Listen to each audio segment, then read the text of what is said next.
Halo semuanya, perkenalkan kami dari kelompok 5. Hari ini akan menjelaskan terkait tentang bagaimana metabolisme karbohidrat, protein, dan lemak. Kalau kita bicara terkait tentang metabolisme ini, itu terbagi dua, yaitu anabolisme dan katabolisme. Anabolisme adalah pembentukan dari sederhana menjadi kompleks, sedangkan katabolisme adalah pemecahan dari yang kompleks menjadi sederhana. Yang pertama, kita akan bahas terkait tentang metabolisme karbohidrat. Nah, karbohidrat ini tentunya sudah dalam bentuk yang paling sederhana yang namanya monosakarida. Contohnya, di sini karbohidrat yang kita bahas ialah glukosa. Glukosa ini akan mengalami proses metabolisme. Tahapan awalnya itu disebut dengan glikolisis. Contoh tahapan sederhananya seperti ini, glukosa menjadi glukosa 1 fosfat, kemudian menjadi gliseraldehid fosfat, dan diakhiri dengan asam pirufat. Nah, keseluruhan proses ini dinamakan glikolisis. Jika hasil akhir glikolisis berupa asam pirufat, berarti proses metabolisme glukosa ini terjadi secara aerob atau ada oksigen.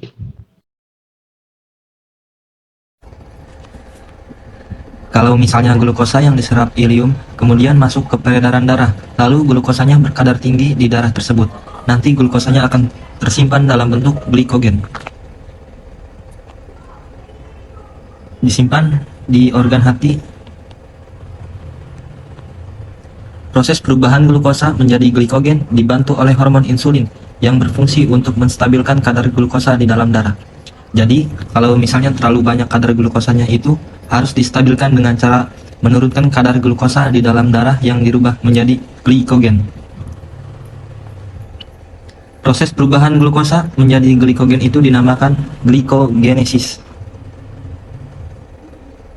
Sebaliknya, jika misalnya kita dalam keadaan puasa atau belum makan, nah otomatis kadar glukosa di dalam darah itu menjadi berkurang atau menurun. Kalau kadar glukosa di dalam menurun, nanti simpanan glukosa berupa glikogen yang ada di hati akan dirubah kembali menjadi glukosa dan masuk ke dalam jalur glikolisis. Proses ini dinamakan glikogenolisis.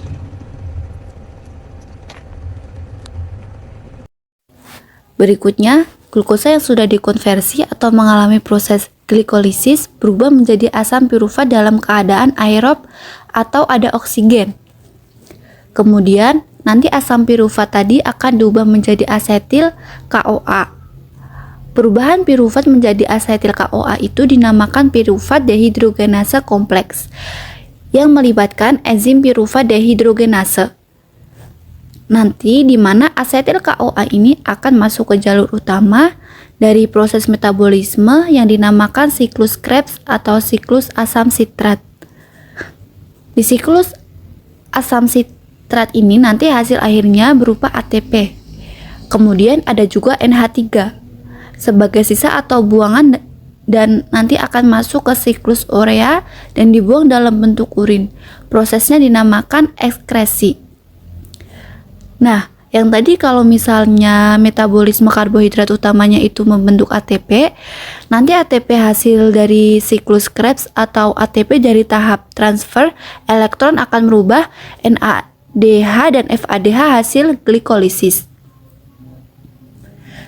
Pirufat dehidrogenase kompleks dan siklus Krebs itu akan dikonversi menjadi ATP, di mana 1 NADH itu sama dengan 1 ATP dan 1 FADH itu sama dengan 2 ATP. Kemudian, metabolisme selanjutnya yaitu metabolisme protein. Kalau yang protein ini, dia akan dipecah jadi yang lebih kecil dulu nih, atau monomernya yaitu asam amino. Asam amino ini bisa mengalami yang namanya dua proses, yaitu deaminasi dan transaminasi. Kalau deaminasi, bisa kita lihat ya depannya misalnya delete, aminasi, amin. Jadi maksudnya si aminnya ini bakal dibuang atau dihapus. Jadi gugus amin yaitu NH2 atau cincin amin akan dibuang. Dan otomatis ya dia nggak akan punya amin. Sedangkan hasil dari deaminasi ini tinggallah kerangka-kerangka karbon yang akan masuk langsung ke tahapan glikolisis ini. Gitu. Sedangkan kalau mengalami proses transaminasi, jadi nanti asam amino yang jenis transaminasi di sini mengalami perubahan posisi strukturnya dan menghasilkan jenis-jenis molekul asam amino yang lainnya gitu. Ada yang bisa langsung masuk ke tahapan pirufat, ada yang langsung ke asetil-CoA. Jadi langsung aja gitu. Kalau asam amino udah masuk ke tahap pirufat yang prosesnya dinamakan glikoneogenesis, ya selanjutnya akan jadi asetil-CoA dan seterusnya. Atau kalau yang asam amino dia berubah menjadi asetil-CoA, berarti ya langsung aja nanti masuk ke siklus Krebs ini. Atau nanti masuk melalui tahapan yang titik-titik ini nih.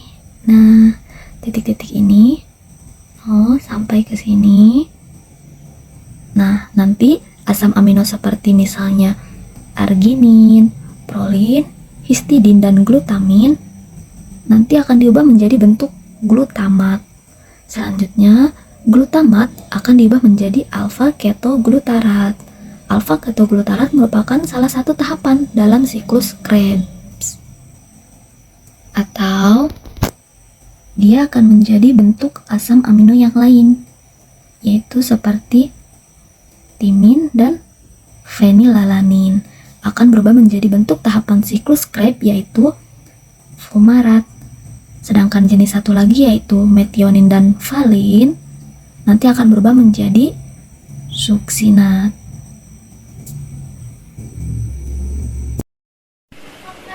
Sekarang kita beralih ke lipid. Nah, lipid ini akan dipecah menjadi monomernya. Misalnya trigliserida yang masuk ke dalam tubuh akan dipecah menjadi gliserol dan fatty acid atau biasa disebut dengan asam lemak. Nanti gliserol itu akan masuk ke jalur glikolisis, tepatnya ke gliseraldehid. 3-fosfat proses tersebut namanya lipogenesis. Bisa juga gliseraldehid 3-fosfat dikonversikan menjadi gliserol ketika kadar glukosa berlebih akan diubah menjadi gliserol kembali dengan proses yang dinamakan lipogenelisis. Sedangkan asam lemak atau trigliserida yang mengalami lipolisis menjadi asam lemak itu akan dikonversi menjadi asetil CoA dengan proses namanya lipogenesis. Yang selanjutnya akan memasuki siklus Krebs yang ujung-ujungnya akan membentuk energi. Asam lemak sendiri sebenarnya akan membentuk energi sendiri karena ada jalurnya yang melibatkan enzim beta oksidase dan prosesnya dinamakan beta oksidasi, yang mana asam lemak akan dikonversi menjadi energi. Nah, ini proses terkait tentang metabolisme karbo, protein, dan lipid. Sekian dari kelompok kami, kurang dan lebihnya mohon maaf. Wassalamualaikum warahmatullahi wabarakatuh.